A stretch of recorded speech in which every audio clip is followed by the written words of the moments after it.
Hello and welcome to Wavescan, the international DX program from Adventist World Radio. Researched and written in Indianapolis by Dr. Adrian Peterson and produced in the studios of WRMI Shortwave in Okeechobee, Florida. I'm Jeff White.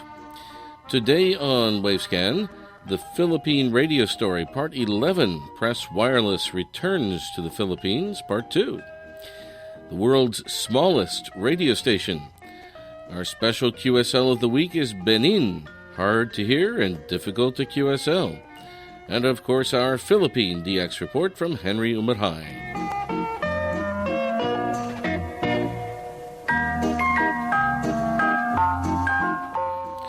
In our continuing story about the return of Press Wireless to the Philippines toward the end of the Pacific War in the middle of last century, we begin with the PWI event in Hawaii a decade or two earlier.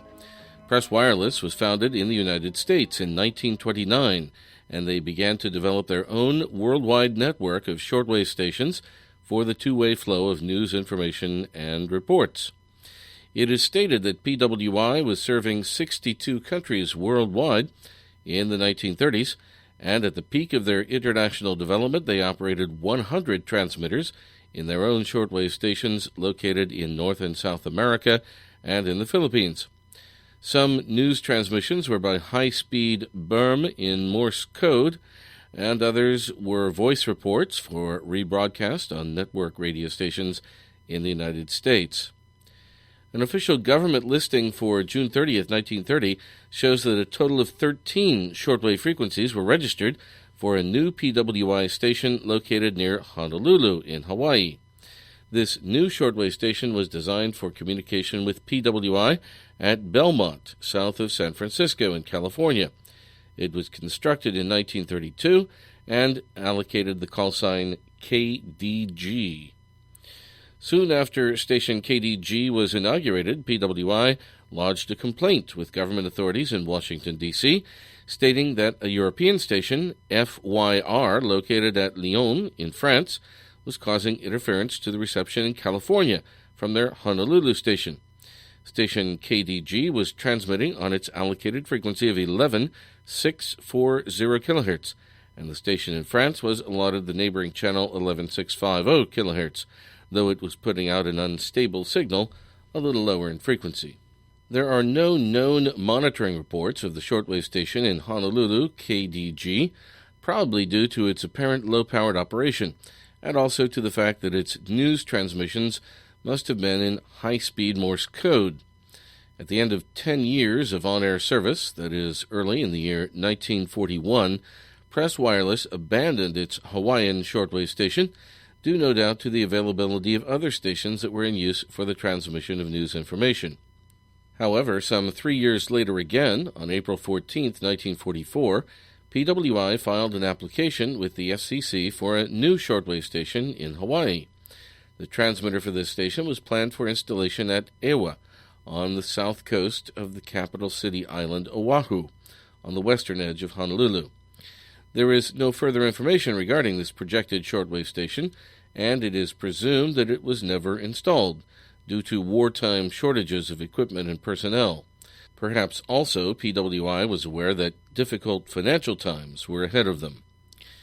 Around this same time, another PWI project was on the ascendancy, and this was the wartime venture of a training project in Hicksville in association with their large superstation and the nearby electronics factory. The massive shortwave station was located on Cantigue Road, Hicksville, and the manufactory was located a quarter-mile distant in two large buildings on the other side of the roadway. The high-power transmitter school was conducted by PWI at Hicksville in cooperation with the American Signal Corps at Fort Monmouth in neighboring New Jersey. Training exercises were conducted on a 40-kilowatt PWI shortwave transmitter. Among those who underwent training on this transmitter was Terry Sanford, who wrote a book on his wartime experience with the American-Australian radio ship Apache, and others also who served with PWI in Europe and the Pacific. In 1944, under the direction of General Douglas MacArthur, a team of PWI personnel was assembled at Hollandia on the north coast of New Guinea, just across the border on the Dutch side of the island. 2 sub-teams were formed. One team with a 400-watt high-speed shortwave transmitter, PZ, established at their facility at Tacloban on Leyte Island, and the other team with a 10-kilowatt voice transmitter, PY, established at their station in Manila. After MacArthur's forces entered the Philippine national capital city, the PWI personnel established a radio studio in the Soriano building in downtown Manila, and the transmitter was installed several miles out in the country. In advance, the American Army had selected a building for the PWI transmitter, but it was soon discovered that the retreating Japanese had destroyed it. Another building 2 miles further out was chosen, and equipment was unloaded into it. However, due to Japanese infiltration, PWI decided on a third location, and this became the semi-permanent home for their shortwave transmitter. Press Wireless International PY in Manila made its inaugural transmission to the United States on February 25, 1945. 3 days later, station PZ in Tacloban was closed, and soon afterwards it was reinstalled with PY in Manila. Then, during the following month, March, PWI Manila took over the transmission of news back to the United States that was previously sent from the radio ship Apache. On many occasions, PWI Manila was heard by international radio monitors in the United States, New Zealand, and Australia. Call signs were announced on air, and they ran in a series from PY1 to PY19, according to whichever frequency was in use. The Manila station communicated with the somewhat mysterious new PWI shortwave station that had just been built on the edge of Los Angeles in California. As with other PWI stations, Manila sent out transmissions of news in high-speed Morse code, as well as voiced messages for retransmission over the American radio networks. As part of their identification announcement, Press Wireless, PWI, was often identified on air as Pre-Y. Early in the year 1946, shortwave PWI in Manila was noted with occasional relays from the Armed Forces radio station WXOI. This medium-wave station, WXOI, was on the air under an apparently official American AFRS call sign, though little else is known about this entertainment radio broadcasting station. Due to the fact that no other shortwave communication station was on the air in Manila immediately after the end of the war, the President of the Philippines, Sergio Osmeña, issued an executive order granting approval for PWI Manila to transmit all forms of radio information back to the United States, not only just media news information for use on radio and in newspapers, but also business and personal communications. The executive order, number 104, expired on June 24, 1946, after which PWI Manila quietly disappeared. You're listening to Wavescan from Adventist World Radio. Send your comments and reception reports to Wavescan, Box 29235, Indianapolis, Indiana, 46229 in the United States. That's Wavescan, Box 29235, Indianapolis, Indiana, 46229 in the USA. Or you can email us at wavescan@awr.org. Our email once again, wavescan@awr.org.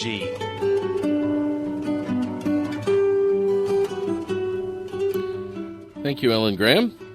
Back around 3/4 of a century ago, 2 radio men constructed what they called the world's smallest radio station. This total working model was housed in an ornate wooden cabinet about the size of a small refrigerator, and it contained a model studio and a working transmitter with intermittently flashing red lights on the little antenna towers. This small radio station was designed and constructed by a man known as the Mystery Announcer, who was a popular announcer at the medium-wave station WPEN on 1500 kilohertz in Philadelphia, Pennsylvania, back in 1931. The technical equipment in the little model was constructed by radio engineer John Boyle.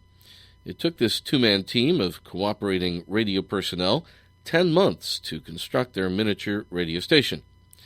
The transmitter in this mini radio station emitted 4/100ths of a watt, and the propagation coverage area was over a radius of just 200 feet. At least two operating frequencies are shown for station WEE, both 900 kHz and 1300 kHz, and this would seem to indicate that the active on-air frequency could be tuned to another channel if there was interference from another station. At one stage, it is stated that the owners were considering installing a mini shortwave transmitter in their little radio station for a wider coverage area. This little broadcasting station was owned, it is said, by the Tiny Broadcasting Company, and it was on display initially in the foyer of the Mastbaum Theater in Philadelphia. It was subsequently taken on a tour of regional cities in Pennsylvania, and, for example, it was on display in Feinberg's store at the corner of 5th and Egmont Streets in Chester, a few miles along the river, west from Philadelphia. Visitors were invited to speak over this model radio station. This neat little model was also on display during the same year, 1933, at Easton, between Philadelphia and New York City. When this radio model was 4 years old, it was taken over by the giant superpower medium wave station, WLW, in Cincinnati, Ohio, where it made a remarkable contrast, mini WEE and the mighty WLW. During the year 1936, it is reported, mini WEE was on display at an electronics exhibition in Baltimore, Maryland. And that is the last we have heard about this fascinating little radio broadcasting station, the world's smallest. Let's go now to Henry Unhai in the Philippines with his DX report for this month. Happy New Year, everyone, to our dear shortwave listeners. Good evening, good morning, wherever you're welcome to the January 11th edition of the Philippine DX News. This is report number 95. I'm Henry Umara in Bacolod City, Negros Occidental, Central Philippines. Glad to be back, and thank you for listening. First, I would like to thank our DXer friend for sending his reception report, Mr. Victor Lu in Xichang, China. Thank you very much. Reception lags for December 2014. December 6 reached me in Australia on 15/4/00 in Japanese at 10:58 UTC. SIO 333. December 6, Radyo Pilipinas on 17/7/00 in English from Tinang at 0320. SIO 333 parallel 17/820 kHz. December 8, Radyo Japan on 17/810 in Japanese from Yamata. SIO 333. December 10, Radio Australia on 17/840 in English from Shepparton at 0330. SIO 444. December 12, Region Nikkei on 9760 in Japanese from Japan at 7030. SIO 333. December 14, Radio New Zealand International on 13840 in English from Rajitaki at 1110. SIO 333. December 13, Voice of Vietnam in Japanese at 12020. At 1205. SIO 333. December 17, KBS World Radio 9570 in English at 0800. SIO 333. December 28, Radio Filipinas Overseas on 17820 in English at 0205. SIO 323. December 28, Radio Japan on 17810 in Japanese from Yamata at 0206. SIO 333. And December 28, ABC Radio Australia on 17550 in English at 0207. SIO 343. We have a special QSL card just for you. For your reception report, please send to US dollar return postage. Will be greatly appreciated. And friends, if you want to get the transcript of today's Pilipinas DX News, please visit http://PilipinasDX.wordpress.com. That's http://PilipinasDX.wordpress.com. Follow us also on Facebook, www.facebook.com/PilipinasDX. Or you may want to send us your comments. suggestions, reception lags, and informations to philippinesdx@yahoo.com. That's PILIPINSDX per philippinesdx@yahoo.com. This has been Henry Maray for Wavescan in Bacolod City, Negros Occidental, Central Philippines, saying mabuhay at maraming salamat po.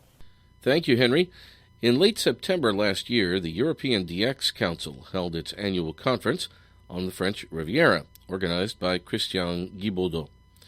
During the conference, Toshio Taki of the Japan Shortwave Club interviewed Italian DXer Dario Monferrini to get his impressions of the meeting.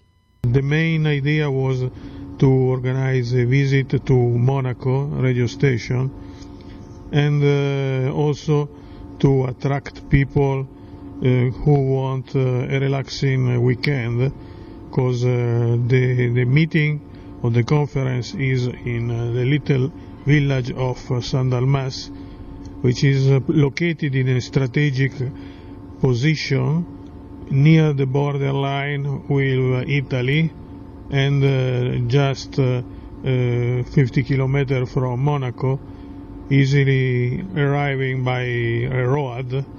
And so we will move to visit Monaco and Italy and Nice by a bus service on the day of Sunday. The conference started on Friday afternoon, and in total there is about 30 participants, and from Italy 2, and from Russia 2, also from Japan now we have 2 participants, and most of the participants are coming from Finland, because the Finnish people is always interested to do this experience. I have followed all the works, and the most interesting discussion topic has been the DXing in Oceania, presented by David Reckwish, the organizers of Radio Heritage in New Zealand, and this was a very interesting explanation talking about how the radio stations are still existing in Oceania, and they are a lot of little micro countries, and so for me, who I am in Europe, this is a very exotic talks and news. And also very interesting today Saturday afternoon, was the speech, the talks by Anke Petersen, doing a cruise from New York to see some of the Caribbean islands, and was very interesting how the reception conditions are in this part of the world. And DXing aboard the cruiser, a big village cruiser, a very big ship, is possible just to be in the upper part of the ship, and usually you don't have so much noise if you listen far away the swimming pool, of course. And about the situation of the broadcasting in Italy, I may say the FM band is always very crowded. There are many stations. There are about 20 different networks. If you will buy the WRTH edition 2015, I have organized the pages from Italy, and you will be able to understand how is the situation of the main important networks, which usually cover whole country or just a part. And after you will see on medium wave here in Italy, there are a very few stations, and all are considered pirate station, because the Italian government do not give permission to operate to private or medium wave. But however, there are still about 10 different stations who are breaking this law, and it's possible to listen to some of them if you visit or you live in the north part of the Italy. Well, I hope one day to be able to visit Japan. Is a question of just organization, the travel. I know the period in summertime is in Japan the weather is not so positive for travels, and probably the best period should be springtime. And we start an interview now with the representative of the Japan Dix Club, Mr. Toshi. He is visiting European Dix Council every year, and he is always interested to look at the situation. Okay, thank you, Dario. I'm from Japan, representing Japan Shortwave Club. Our club member is almost 400, and our club was organized 62 years ago. And interest in EDXC is to see many friends from European countries and exchange information and to understand the latest situation of the radio world in many countries. And this time there are a lot of discussions on shortwave world, which is experiencing decrease of many stations, but we shortwave listeners always interested in the important programs to be heard worldwide. Today, we heard some of the situations in New Zealand, Australia, and Pacific Island, and we understand that the many Micronesian countries also has some broadcasting stations to continue to be heard in the various areas of the islands. Also, we had a Radio Monte Carlo station's history. The station was well heard some years ago, even in Asian countries. And now our conference is held in the not far from Monaco. So this is very interesting stories on the stations. And tomorrow we are going to have some chances to visit stations, and we will see how recent situation of the stations. And this time we have many participants from European countries, and I am very glad to see many friends. It's kind of the reunion of the radio world, and I hope that we can continue to be a good friendship organizations of this area, and I hope that this friendly conference will continue to come to many years. This is Toshio Take from Japan. Thanks to the Rhein-Main Radio Club of Germany for that recording. And we'll have more interviews from that conference on coming editions of Wavescan. And finally on Wavescan this week, our special QSL of the week. Some time ago, Claes Olsson in Norrköping, Sweden, informed us that he had received a QSL card from Radio Benin, which he describes as a station that is hard to hear and difficult to QSL. He heard ORTB in the African country of Benin on September 20th, 1985. The colorful QSL card shows 6 mini pictures on the picture side, a silhouette map of Africa, the station emblem, and African representations. However, this highly prized QSL card does not specify just which location nor which shortwave channel was heard by Claes Olsson in Sweden. At the time, Radio Benin was on the air on 3 shortwave channels, from the capital city Cotonou on 5025 and 7190 kHz with 20 kilowatts each, and a regional station in Parakou on 4870 kHz with 30 kilowatts.